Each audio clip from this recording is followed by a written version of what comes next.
Assalamualaikum warahmatullahi wabarakatuh. Selamat malam, sahabatku, kerabat, keluarga tercinta, dimanapun berada. Salam sejahtera juga untuk kita semua. Berharap dan berdoa semoga kita semua selalu dalam keadaan sehat walafiat. Amin. Tentunya kita sama merasakan berada di keadaan yang memprihatinkan. Dalam keadaan situasi pandemi ini, kita tetap harus selalu optimis, happy, jangan cemas, banyak berdoa, jaga kesehatan, dan tawakal. Insya Allah itu yang terbaik untuk kita semua. Sayang-sayangku, malam ini saya atas nama keluarga ingin menyampaikan kepada semua, mungkin berita ini cukup akan mengejutkan untuk yang mungkin masih belum tahu sama sekali, tapi mungkin berita ini juga menjadi berita yang sudah mungkin dinanti-nanti. Ya, saya akan menyampaikan di sini. Alhamdulillah wa syukurillah.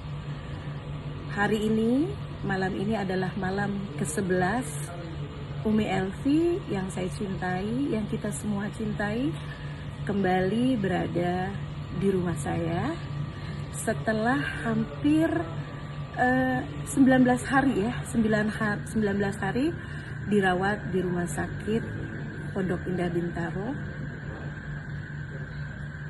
Alhamdulillah, innalillahi wa inna ilaihi rajiun. Memang kemarin kita menghadapi ujian yang cukup mengejutkan untuk kita semua, yaitu Umi dinyatakan positif COVID. Dalam kesempatan ini saya bersyukur pertama-tama kepada Allah dan kepada semua yang sudah mendoakan kesehatan bagi Umi, hingga alhamdulillah Umi dan kita semua bisa melalui ujian ini dengan tetap bersabar, tabah menerima apa yang menjadi ketetapan Allah. Di kesempatan ini juga saya ingin menyampaikan mohon maaf kepada semuanya. Keputusan kami keluarga untuk tidak menyampaikan berita sakitnya Umi adalah semata karena kami tidak ingin menambah kepanikan. Terus terang, pada saat itu kami semua sekeluarga amat sangat kaget dan cukup panik tentunya, karena memang sesungguhnya kami sekeluarga, Umi, 2 rumah, saya dan rumah Umi adalah insya Allah hamba-hambanya Allah, masyarakat yang juga mendukung dan mematuhi program pemerintah, yang kita tahu bahwa kita harus menjaga untuk tidak terlalu banyak keluar rumah. Itu yang kami lakukan, sehingga kami cukup kaget begitu ternyata Umi beberapa hari sakit. Kemudian pada saat itu karena anak saya Bella lebih duluan sakit dan dinyatakan oleh dokter tipes, jadi tadinya saya berpikir bahwa Umi tipes gitu. Terus Umi waktu itu malam minggu saya suruh besok Umi ke dokter ya, ke laboratorium. Tapi kemudian karena memang hari Minggu, akhirnya Umi nggak bisa untuk periksa lab. Saya takut Umi tipes karena sakitnya itu kalau yang Umi rasain kayak mual, terus agak ada demam. Tapi pada saat itu memang sempat keluar, kayaknya kok nggak bisa nyium bau gitu. Saya sempat bilang, kok kayak COVID. Tapi Umi ralat, dia bilang Umi pernah kayak gini. Jadi tadinya saya lebih berpikir tipes, karena tipes juga mulai banyak. Saya takut Umi nanti nggak jaga makan, jadi saya minta Umi cepet-cepet. Nah akhirnya singkat cerita, Umi ke lab itu di hari Senin tanggal 17 Agustus. Saya suruh ke rumah sakit terdekat di rumah saya, Umi dari Cawang ke sana, dan ternyata tipesnya pada saat itu hasil darah tidak mengarah ke tipes, tapi dokternya curiga, dokter jaga waktu itu ya, dia curiga kayaknya kok arahnya ke COVID. percaya nggak percaya, dan saya waktu itu apa iya gitu ya, terus apa yang harus saya lakukan. Akhirnya karena memang bukan cuma swab, waktu itu udah agak malam kita dengarnya, bukan cuma swab tapi kan kita juga harus periksa torak. Saya cepat-cepat minta Umi difoto lagi toraknya, cuman pada saat itu ada sedikit kesalahpahaman, sempat dengar bahwa paru-parunya bagus gitu. Akhirnya Umi saya bawa pulang ke rumah saya. Tentunya dengan adanya kabar yang sedikit mencurigakan, saya juga bawa pulang Umi ke rumah. Walaupun tetap belum bicara sama Umi, saya sudah berusaha untuk menjaga. Umi langsung saya istirahatkan di kamar bawah di tempat Umi. Kebetulan memang agak terpisah dari rumah saya. Umi ke sana, saya suruh Umi tidur, kemudian istirahat. Kemudian saya langsung bersama suami dan adik saya Sehan mendiskus itu, dan akhirnya kita memutuskan untuk diskus minta pengarahan dari, alhamdulillah, kerabat kami yang cukup baik, Dokter Z. Akhirnya begitu dia lihat ternyata hasil dari toraksnya Umi memang udah ada flek. Jadi akhirnya kita disarankan untuk besok langsung swab. Kemudian kita juga disarankan bukan hanya swab tapi scanning parunya supaya bisa lebih lihat. Malam itu Umi tidur enak, tapi saya dan adik saya, suami saya tentunya nggak bisa tidur enak. Besok akhirnya kita bawa, dan ternyata karena waktu besoknya itu kita bawanya agak siang, menunggu kesiapan Umi. Saya bilang, Umi kayaknya Umi mesti swab. Oh kenapa?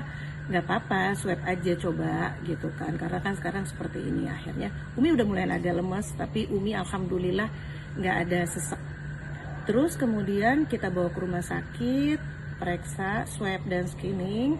Hasilnya baru kita dapat besoknya, dan ternyata hasilnya adalah Umi positif. Tentunya ini suatu yang amat cukup berat pada saat itu untuk kita, mengingat usia Umi adalah usia yang juga dinyatakan, kita dengar, kita tahu bahwa COVID ini rawan untuk orang-orang yang lansia. Umi udah 70 tahun, jadi kita pastinya panik. Terlebih lagi selain daripada itu tentunya ada langkah-langkah selain daripada kepada diri Umi. Kita harus cepat-cepat tahu juga untuk kita keluarga, kemudian keluarga yang di Cawang itu semua pastinya harus di swab.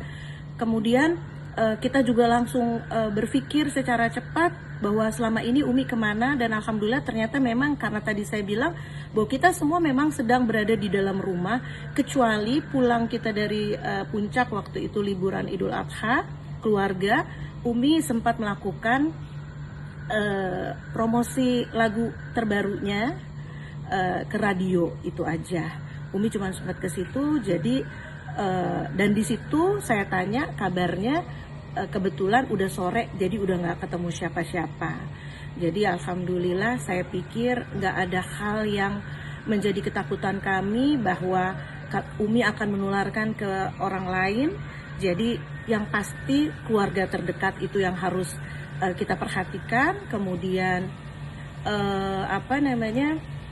kita langsung menyusun rencana. Setelah hasil swab itu kita harus bawa Umi ke rumah sakit. Sempat dinyatakan oleh dokter Umi harus masuk ICU. Nah karena itu saya tentunya tidak ingin membuat semuanya menjadi panik, termasuk keluarga juga. Saya mohon maaf karena saya pikir yang terbaik yang harus saya dulukan adalah kita harus berpikir secara tenang apa langkah-langkah yang harus kita ambil, dan saya nggak ingin menambah kepanikan baik untuk masyarakat di luar, keluarga, atau kita sendiri. Dengan adanya dampak kita menyatakan, kita buka berita itu, pastinya saya udah bisa bayangkan Umi adalah milik semuanya. Banyak sekali orang yang mencintai dan menyayang Umi, dan pasti ikut khawatir, dan pasti itu akan banyak telepon atau nanya atau begini atau begitu, sehingga mungkin kita akan agak pecah konsentrasi. Sehingga saya pikir kita rembukan, baik ini kita keep dulu. Yang penting saya waktu itu masukin Umi ke rumah sakit, diantar Sehan dan asistennya Umi. Malam itu udah cukup malam, Umi ke rumah sakit sudah atas instruksi dokter kita, jadi udah komunikasi sama dokter. yaitu dokter Diah sebagai dokter ketua dari tim yang menangani Umi. Di kesempatan ini saya ucapkan terima kasih kepada dokter Diah dan tim, dan juga para perawat semua yang sudah memperhatikan Umi dengan baik, melayani Umi dengan baik, menemani Umi.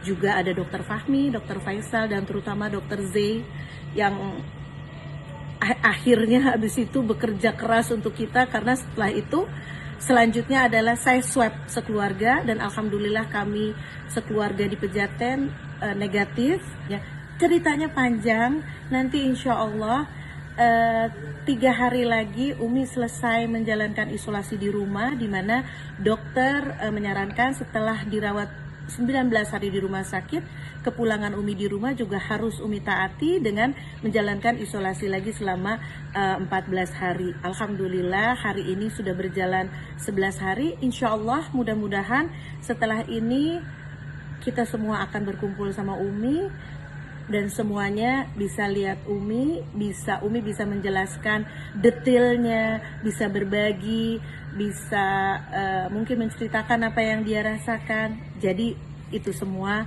insya Allah akan kita sampaikan di pertemuan berikutnya. Di kesempatan ini sekali lagi saya mohon maaf, beribu-ribu maaf. Mudah-mudahan semua mengerti bahwa sama sekali bukan ingin menutup diri. Bukan maksud kami menutup ini karena hal-hal yang lain, tapi karena semata kami ingin lebih bisa berkonsentrasi dalam merawat Umi, bisa betul-betul memutuskan semuanya dengan lebih baik, dengan lebih tenang. Karena memang pada saat itu kondisinya Umi, alhamdulillah wa syukurillah, Umi tidak mengalami sesak nafas, tapi sedikit lemes dan ternyata ada pengentalan darah. Itu aja yang bisa saya sampaikan. Nah, untuk semuanya, barangkali kalau boleh saya kembali mengingatkan bahwa ini nggak bisa kita anggap enteng, dan ini nggak bisa kita biarkan terus berlanjut keadaan seperti ini. Maka kesadaran dari kita semua itu amat sangat penting. Mari kita sama-sama memiliki kesadaran yang tinggi. Kita semua pasti ingin cepat keluar dari masalah ini, dan cara yang paling jitu adalah dengan membatasi keluar rumah, menjaga jarak, memakai masker. Saya pun di rumah sekarang ini dengan kejadian ini, semuanya harus pakai masker, karena kita tahu yang sekarang terjadi, yang sekarang terbanyak adalah OTG, orang tanpa gejala. Jadi jangan pernah berpikir kelihatannya sehat terus kemudian kita melupakan protokol kesehatan. Jangan pernah seperti itu.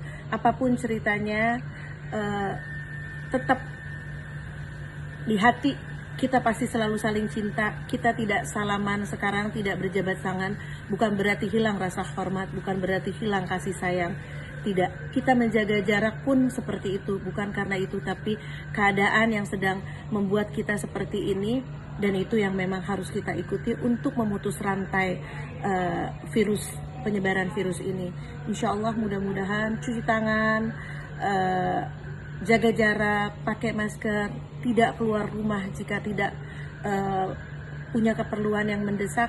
Itu yang terbaik untuk kita. Mudah-mudahan kita semua bisa terjaga, bisa selalu sehat, panjang umur, dan mudah-mudahan kita bisa saling mencintai dengan menjaga, mematuhi protokol kesehatan. Insya Allah, Allah selalu melindungi kita. Insya Allah kita selalu dalam rahmatnya, dan insya Allah kita semua baik-baik saja.